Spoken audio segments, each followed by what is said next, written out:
জিনের ভয়ে সন্ধ্যার পরে এই মসজিদে মানুষ ঢুকতো না। এখনো জিন আছে, কিন্তু আমরা দেখতে পাই না। জিন ওর সুরত দিরা তার বাত মাছ সব খেয়ে ফেলছে।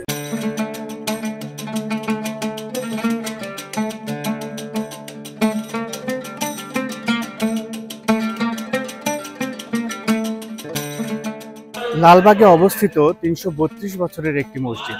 সেই মসজিদটি আপনাদের আজ দেখানোর চেষ্টা করব। আশা করছি পুরো ভিডিও জুড়ে আপনারা আমার সঙ্গেই থাকবেন।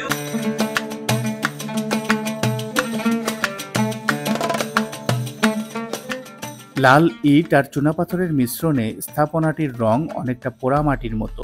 মাটি থেকে প্রায় ১৭ ফুট উঁচু স্থাপনাটির অবস্থান। খান মোহাম্মদ মৃধার এ অমর কীর্তিটি আজও জমজমাট মুসল্লিদের পদচারণায়। দর্শক বন্ধুরা, আমি এখন এই মসজিদের ঠিক পেছনের অংশে অবস্থান করছি। এই অংশটা এমনিতেই একটু গা ছমছমে পরিবেশ, আর এখানে কথিত আছে এই জায়গাতে পুরো জিনরা বসবাস করে এবং জিনরাই এই জায়গাটা অনেকটাই নিয়ন্ত্রণ করে থাকে, যার ফলে এইখানে অনেক সময় অনেকে দেখেছে লাইট জ্বালালে লাইট বন্ধ হয়ে যায়, আবার অনেক জিনেরা এই জায়গাতে নামাজ পড়ে।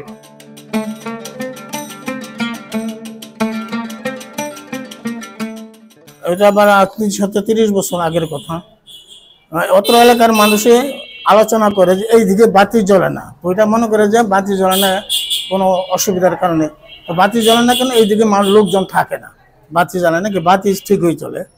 তো কিছু আজকে থেকে কয়েক বছর পূর্বে ওই আমাদের প্রত্নতন্ত্র বিভাগ কিল্লার যে স্টাফ আছে ওনারা উত্তর দিকে থাকে, তো ওই দিকে মেরামত কাজ করবে, এই জন্যই ওনারা এইদিকে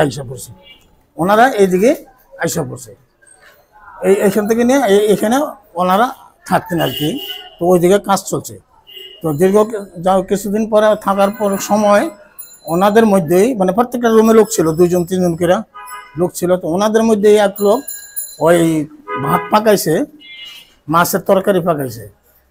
তো ভাত পাকায় মাছের তরকারি পাকাইছে তারা খাওয়া দাওয়ার পরে সে শুয়ে পড়ছে। কিছু ভাত এবং মাছের তরকারিও ছিল এই পাতিলের মধ্যে। তো ওর পাশে যেই লোক ছিল সে দেখতেছে যার ভাত মাছ ছিল ওর মতন ওই বসিয়া ভাত মাছ খাইতেছে।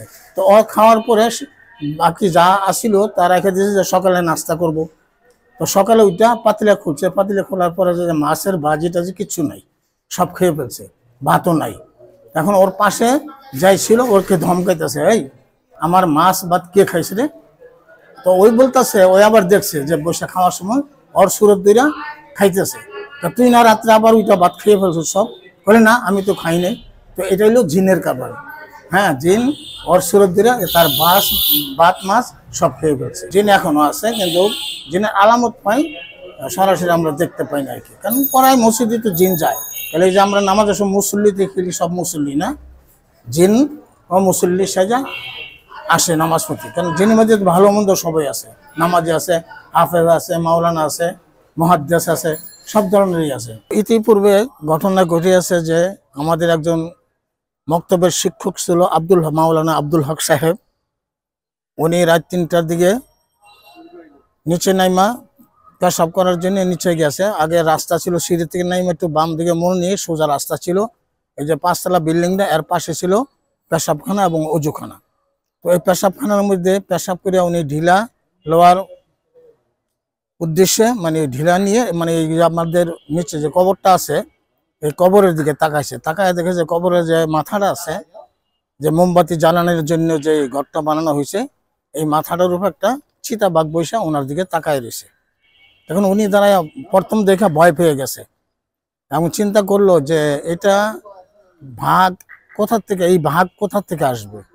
চিড়িয়াখানা এখান থেকে অনেক দূরে, এবং ভাগ আসলেও তো মসজিদের ভিতরে ঢোকার কোনো রাস্তা নাই, মসজিদের গেট বন্ধ, চতুর্দিকের বাউন্ডারি ওয়াল, ভাগ টপকায় আসতে পারবে না। তো এই চিন্তা ভাবনা করে উনি মনে সাহস করে উপরে উঠে গেছে। উপরে উঠে ওনার যে পশ্চিম দিকে রুম ছিল ওই রুমে চলে গেছেন। কিছুক্ষণ পরে উনি ওই ভাগকে দেখার জন্য থুতু পালানোর বাহানা করে আমার এই যে রুমটা আছে এই রুম বরাবর আইসা থুতু ফেলছে। ফেলের পরে যে কবরের দিকে তাকাইলো, তাকায় দেখে যে সেই ভাগ নাই। এটা আসলে ভাগ নাই, এটা ওই জিন জাতি। আল জিনসু নারিয়ুন ইয়াতাশাক্কালু বিআশকালিল মুখতালিফা মাল কালবি ওয়াল খিনজির। জিন হইল আগুনের তৈয়ারি ওরা বিভিন্ন সুরত ধারণ করতে পারে, কুকুর, শিয়াল, বিড়াল সবই হইতে পারে। আর ফেরেশতা হইল হুয়া জিনসুন নূরিয়ুন ইয়াতাশাক্কাল বিআশকালিল মুখতালিফা গায়রাল কালবি ওয়াল খিনজির। জিন হইল নূরের তৈয়ারি, ফেরেশতা হইল নূরের তৈয়ারি, তারাও বিভিন্ন সুরত ধারণ করতে পারে, কিন্তু কুকুর আর শুয়োর হয় না, কারণ ওইটা নাপাক, এই জন্য ফেরেশতারা নাপাক জিনিস হয় না। তারা সুরত পরিবর্তন করতে পারে, জিনও এবং ফেরেশতারাও। 1704 থেকে 1705 খ্রিস্টাব্দে ঢাকার প্রধান কাজী খান মোহাম্মদ এবাদুল্লাহর নির্দেশে খান মোহাম্মদ মৃধা এই মসজিদটি নির্মাণ করেছিলেন। মূল মসজিদের কাঠামো 3 গম্বুজ বিশিষ্ট এবং চারদিক ছোট ছোট প্রায় 20-25টি মিনারের মতো কাঠামো আছে।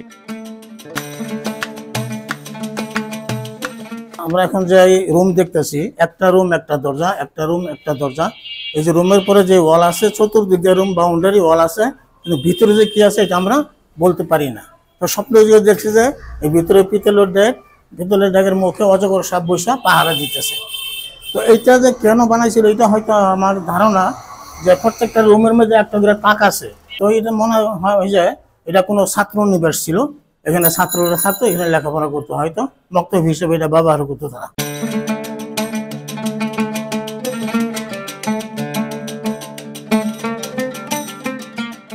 এই ঐতিহ্যবাহী খান মোহাম্মদ মৃধা মসজিদ অনেক পুরাতন মসজিদ, মানে অনেক আগেকার মসজিদ।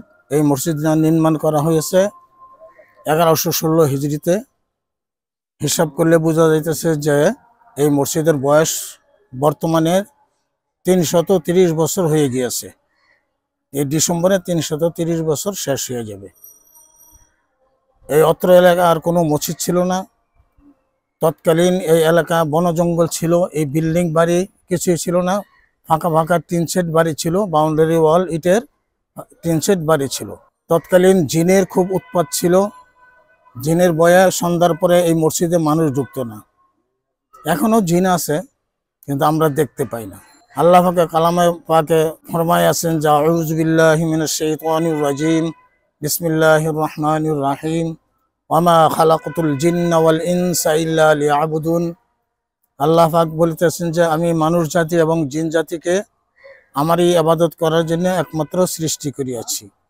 তো মানুষের মধ্যে যেরকম ভালো মন্দ আছে, বংশধর আছে, জিনের মধ্যেও ওরকম বংশধর আছে। তো জিন এখনো আছে, কিন্তু আমরা দেখতে পাই না। মাঝে মাঝে আমরা জিনের একটু আলামত পাই, যে নাড়াচাড়া করে। আমাদের মসজিদের যে মক্তব আছে, মক্তবের টুলের মধ্যে বাড়ি দেয়। এবং কিছুদিন পূর্বে দেখলাম যে একটা ছেলে, ছোট্ট হাফ প্যান্ট পরা, গেঞ্জি গায়ে, এই উপর থেকে নিচে দৌড়াদৌড়ি করে নামতেছে। আসলে এটা ছেলে না, এটাই জিন। এবং আমাদের মসজিদের দক্ষিণ দিকের যে পিলারটা আছে, এই পিলার থেকে নিয়ে ওয়াল পর্যন্ত এটা হলো জিনের আস্তানা। তারা এখনো এই জায়গার মধ্যে আইসা আবাদত বন্দিগি করে। অলৌকিকভাবে ওই যে এটাই অলৌকিকভাবে হয়েছে। আর ওই যে বাঘের কথা বলছি, এটা অলৌকিকভাবে হয়েছে। এখনো মানে মাঠে দেখা যায় যে ওই গেট বন্ধ থাকলে বড় বড় বিড়াল, সাদা, কালা, লাল, বিভিন্ন সুরতের। তো আমাদের ওজুখানাটা যখন এখন ছিল, এই মানে এই দিকে ছিল, যখন বিল্ডিংয়ের পাশে ওই ওই উত্তর দিকে একটা কুয়া ছিল, বিশাল বড় ইন্দারা বলে যেটা, ওই ইন্দারা থেকে পানি উঠাই অত্র এলাকার মানুষই ব্যবহার করতো। তখন এত পানির ব্যবস্থা ছিল না। তো ওই ইন্দারা থেকে একটা ঝিন বেরিয়েতো, বিভিন্ন স্রোত, সাপের রূপ ধরে। তো ওজুখানা এইদিকে ছিল, তো মুসলিমরা ওজু করতো। তো আসার সময় কইছে যে আমি সাপ দেখলাম। কই সাপ? বলে এই যে এই দিক দিয়ে চলে গেছে সাপ। বলে না, এটা সাপ না, এটা জিন। জিন সাপ হইয়া ওই কুয়ার মধ্যে বদ জিনটা থাকতো আর কি। আর আমাদের যে তাল গাছটা আছে, এই আশেপাশেও জিন থাকে। এই এলাকার জিনটা একটু ভালো, এবং ওই কুয়ার যেটা থাকে এটা খারাপ ছিল। এইভাবে পড়ে আছে। মানে আমি তো এখানে 49 বছর, এই ডিসেম্বরে 49 বছর শেষ হইব। তো আমি এরমই দেখতেছি, এরমই ছিল পূর্বের থেকে। মানে পাকিস্তান আমলেতে এরকমই ছিল। বাদশাহ আওরঙ্গজেবের আপনার ওইটা কি মক্তবখানা ছিল না কি ছিল, এটা তো আমাদের ধারণা নাই আর কি। মসজিদের নিচতলায় লালবাগ কেল্লার কর্মচারীদের থাকার স্থান করে দেয়া হয়েছে। ওপর তলায়ই নামাজ পড়া হয়। মসজিদটিকে এক নজর দেখতে দেশ বিদেশের পর্যটকরা সহ অসংখ্য মানুষ এখানে নিয়মিত ভিড় করেন।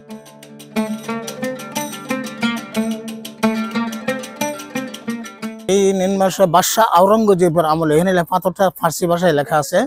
মসজিদের মেন গেটের বরাবর উপরে পাথরে লেখা আছে 1116 হিজরি বাদশাহ আওরঙ্গজেবের আমলে। কাজী ইবাদুল্লাহ এই ঢাকার তখন বিচারক ছিল, ওনার নির্দেশে এই খান মোহাম্মদ মসজিদকে করা হয়েছে। নির্মাণ কাজ শেষ করা হয়েছে 1116 হিজরিতে। তৎকালীন যেরকম ছিল এখনো ওরকমই রাখবে। যে রংটা দেওয়া আছে না, এটা প্রত্নতত্ত্ব বিভাগের আন্ডারে আছে, সরকারি আন্ডারে প্রত্নতত্ত্ব বিভাগের আন্ডারে মেরামতের কাজটা তারাই করে আর কি। হ্যাঁ, এখানে কোনো সরকারি কোনো অনুদান দেন না। এই মসজিদটা চলতে আছে অত্র এলাকার সহযোগিতায়।